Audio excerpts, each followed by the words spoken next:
Bonjour et bienvenue dans cette troisième vidéo dans laquelle on va aborder les différents types de réseaux. On parlera des LAN, WAN, MAN, WLAN, la notion de VPN, les SAN, intranet, extranet et Internet. L'objectif de cette vidéo, c'est de faire une petite introduction et d'enlever les ambiguïtés rencontrées au sein des techniciens qu'on trouve au niveau des écoles pour aborder ces différentes notions. Alors, on va commencer par les LAN. Qu'est-ce qu'un LAN? LAN, c'est l'acronyme de Local Area Network. La réponse généralement formulée est c'est un réseau local, monsieur. Bien que la réponse soit techniquement correcte, elle n'est pas assez précise. Il faut se pencher un instant sur le terme local. Bien entendu, l'objectif, ou l'adjectif plutôt local, désigne une zone géographique, plus ou moins délimitée par l'existence d'un mur ou d'une barrière plus ou moins définie et qui sert à délimiter physiquement une étendue. Un LAN peut effectivement être un réseau dont l'étendue s'arrête à partir d'un emplacement défini. En général, cet emplacement est défini par le routeur de notre fournisseur d'accès Internet, de notre FAI, qui fournit l'accès au WAN. WAN qu'on abordera juste après. De nos jours, il n'est pas rare qu'une entreprise dispose de plusieurs sites géographiquement distants. Un site à Paris, un site à New York, etc. Qui aussi dispose d'un réseau que l'on devra dénommer LAN. Un premier LAN et un deuxième LAN. L'entreprise dispose-t-elle alors d'un LAN ou de plusieurs? C'est pour répondre à cette question que l'on peut également considérer le LAN comme étant l'ensemble des équipements réseau sur lesquels l'entreprise, entre autres, peut effectuer un contrôle direct. Dans cette explication, il faut alors considérer que l'ensemble des réseaux qui composent l'entreprise forment le LAN de l'entreprise. Lorsqu'il faut caractériser la taille du réseau local, deux dénominations reviennent généralement.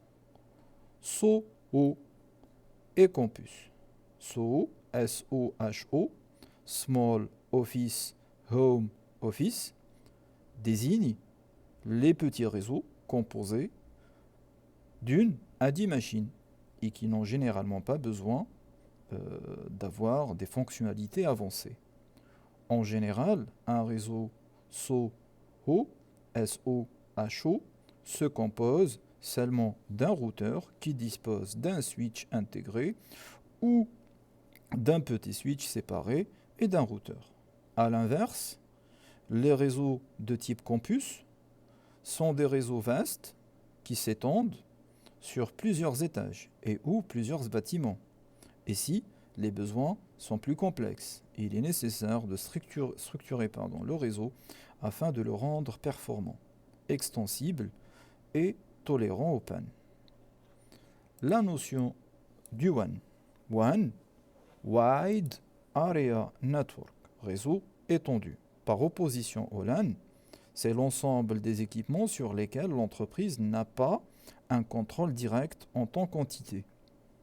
D'un point de vue géographique, l'acronyme WAN désigne les réseaux des opérateurs Internet, qui sont effectivement bien plus étendus que les réseaux d'entreprise. En général, ou en règle générale, ce qui se situe derrière le routeur d'entreprise est dénommé WAN.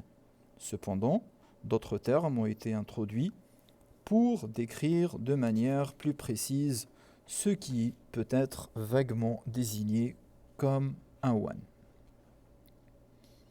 Le WAN peut donc s'étendre géographiquement entre des villes, des pays, voire des continents. La gestion du WAN est l'affaire des fournisseurs d'accès Internet, qui gèrent et organisent les interconnexions des réseaux et s'organisent en groupes dénommés AS, Autonomous Systems, Les fournisseurs d'accès sont soumis la plupart du temps à une réglementation nationale qui régule également la mise en place des infrastructures physiques qui permettent d'effectuer les interconnexions. La construction d'Internet dépasse le cadre, bien sûr, de ce cours. La notion d'humain, Metropolitan Area Network, définit un type de réseau qui s'étend à une métropole ou à une zone géographique qui s'en approche. Par exemple, le réseau grande vitesse qui interconnecte plusieurs centres de données situés dans une même grande ville est qualifié de MAN.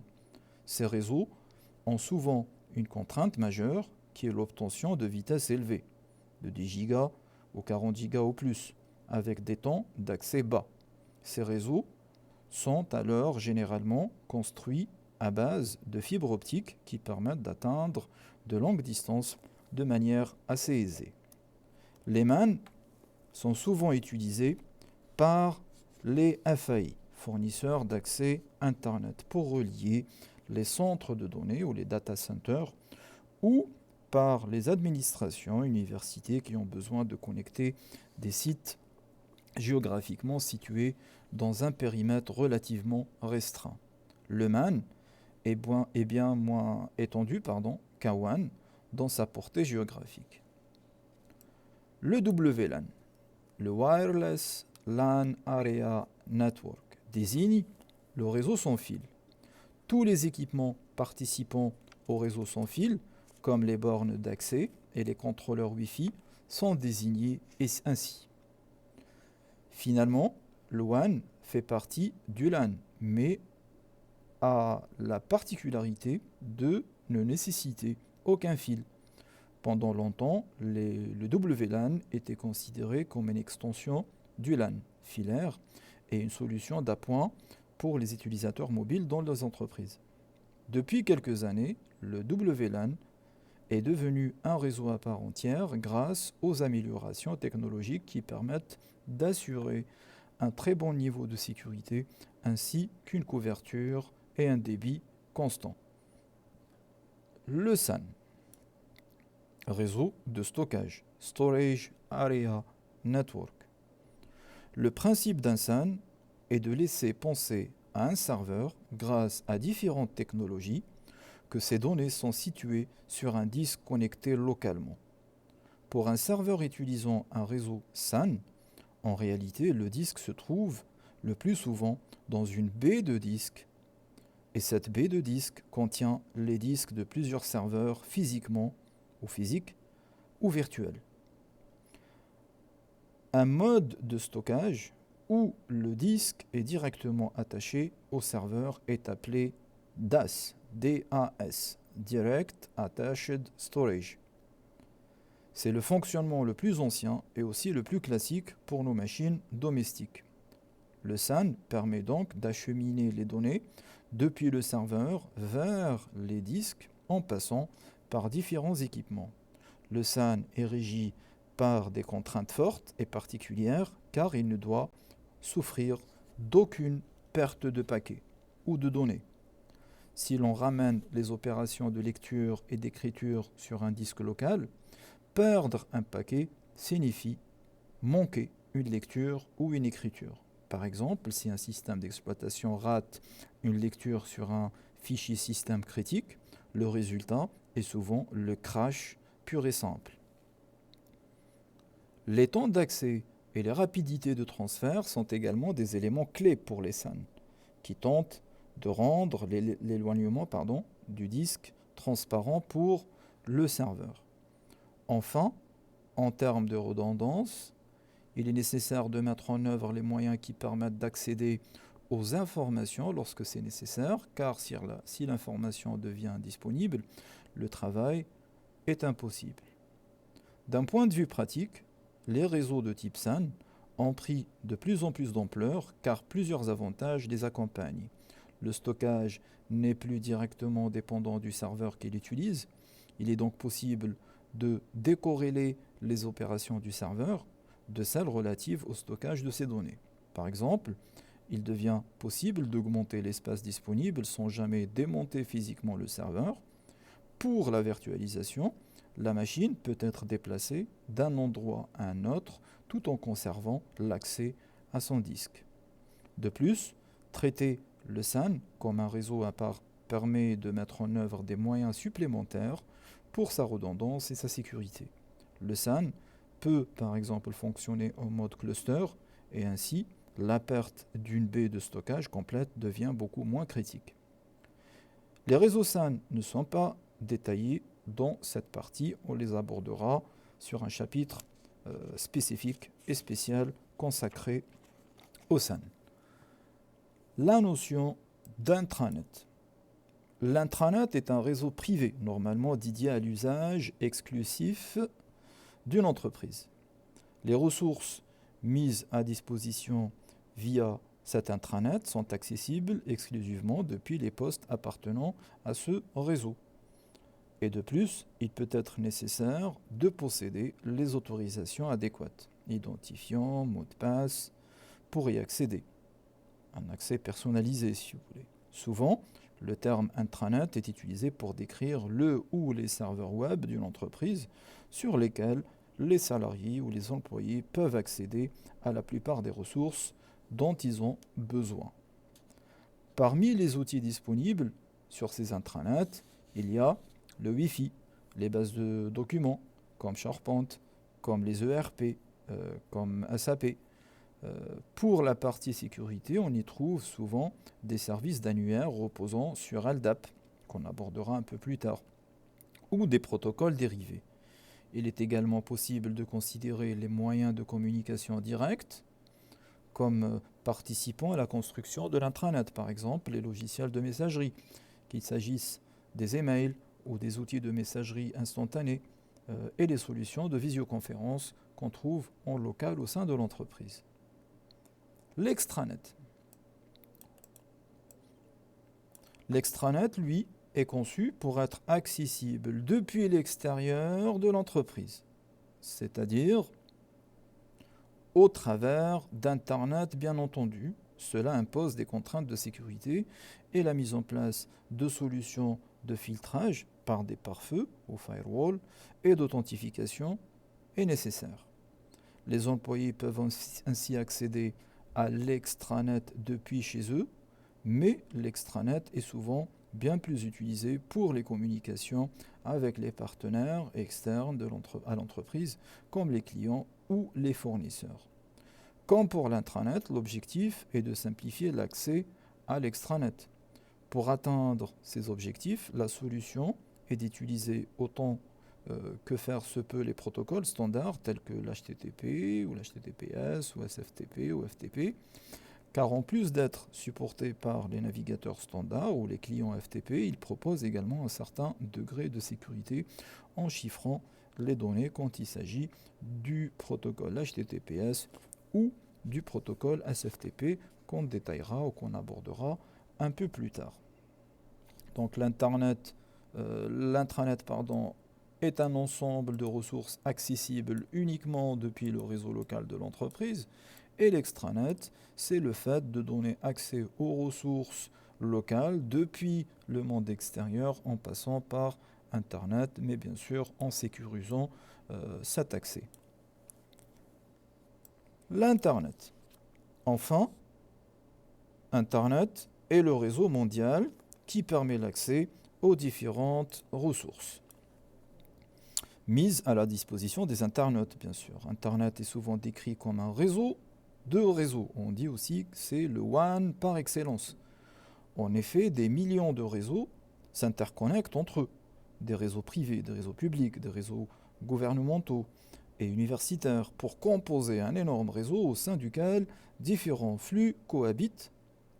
Internet peut être considéré comme un réseau résilient car étant donné le nombre d'interconnexions publiques et privées qui existent, il est peu probable qu'un jour l'ensemble du réseau s'effondre. L'accès à Internet s'obtient grâce à un fournisseur d'accès Internet, FAI, ou ISP en anglais, donc Internet Service Provider, par des moyens variés. Ces moyens sont répartis en technologies filaires et technologies non filaires. Ce réseau de réseaux est en réalité un ensemble structuré autour d'entités appelées AS, qui s'interconnectent au moyen du protocole de routage qu'on abordera BGP. La description d'Internet et du protocole BGP dépasse pour l'instant le cadre de ce cours. C'est cependant un sujet extrêmement intéressant qui permet de découvrir l'envers du décor du réseau informatique le plus dense jamais créé. Plusieurs projets ont eu pour objectif d'essayer de fournir une représentation visuelle d'Internet, par exemple le projet OPTE, que vous pouvez consulter sur le site de opte.org dans l'onglet Maps, qui montre les données recueillies. La notion de VPN. La traduction littérale du mot ou de l'acronyme VPN, c'est Virtual Private Network, est un réseau privé virtuel. Techniquement, il est possible de séparer les VPN en deux grandes familles, qui sont les VPN site à site et les VPN client site ou à site. Un tel réseau est qualifié de virtuel car il n'existe pas physiquement. Il n'y a pas de câble de 500 km qui relie un site A à un site B. Le VPN trouve donc d'autres moyens pour tenter de fournir un service similaire en garantissant ou en tentant de garantir une sécurité comparable. VPN site à site. Un VPN site à site relie deux sites distants par-dessus une infrastructure réseau public, par exemple par-dessus le réseau Internet. Si deux sites d'une même entreprise souhaitent communiquer ensemble, en protégeant les échanges, ils peuvent avoir ou faire recours à un VPN. D'un point de vue réseau, ces sites sont virtuellement interconnectés par un routeur géant qui est Internet. Dans un tel scénario, les échanges sont chiffrés pour empêcher que l'interception de données, du fait qu'elles transitent par le réseau public, ne compromette la sécurité. On parle alors de tunnel VPN. Et deux équipements intermédiaires, un de chaque côté, appelés terminaisons VPN, sont utilisés. Il peut s'agir d'un routeur ou encore d'un firewall. Il existe également des variantes non chiffrées comme le VPN MPLS. L'objectif est alors de connecter plusieurs sites distants dans une technologie de type point-to-multipoint par-dessus l'infrastructure réseau d'un même fournisseur d'accès. Dans ce cas, le VPN est vu comme une commodité car c'est le fournisseur d'accès qui a la responsabilité de la disponibilité du réseau privé virtuel. On fait appel à notre FAI pour lui demander de mettre en place une liaison MPLS, mais cette solution est coûteuse. Cela permet par contre aux fournisseurs d'accès d'utiliser la même infrastructure réseau pour le réseau privé de deux clients différents. Et le client n'a pas besoin de construire deux tunnels VPN entre tous ces sites. Attention, donc, car même si les fournisseurs d'accès parlent de VPN MPLS, il n'y a pas de chiffrement des données par défaut. Cependant, rien n'empêche le client d'un tel service d'utiliser des boîtiers de chiffrement ou des tunnels chiffrés pour assurer la confidentialité des données.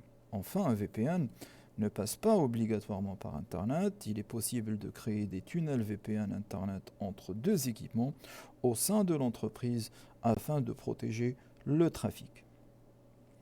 Le VPN client à site. Le VPN client à site ou les VPN client à site ont pour but de fournir un poste situé à l'extérieur de l'entreprise sur un réseau partenaire ou domestique, un accès sécurisé au réseau de l'entreprise. De cette manière, le client ou le salarié ou l'employé peut obtenir un accès réseau aux ressources de l'entreprise au travers d'une simple connexion Internet.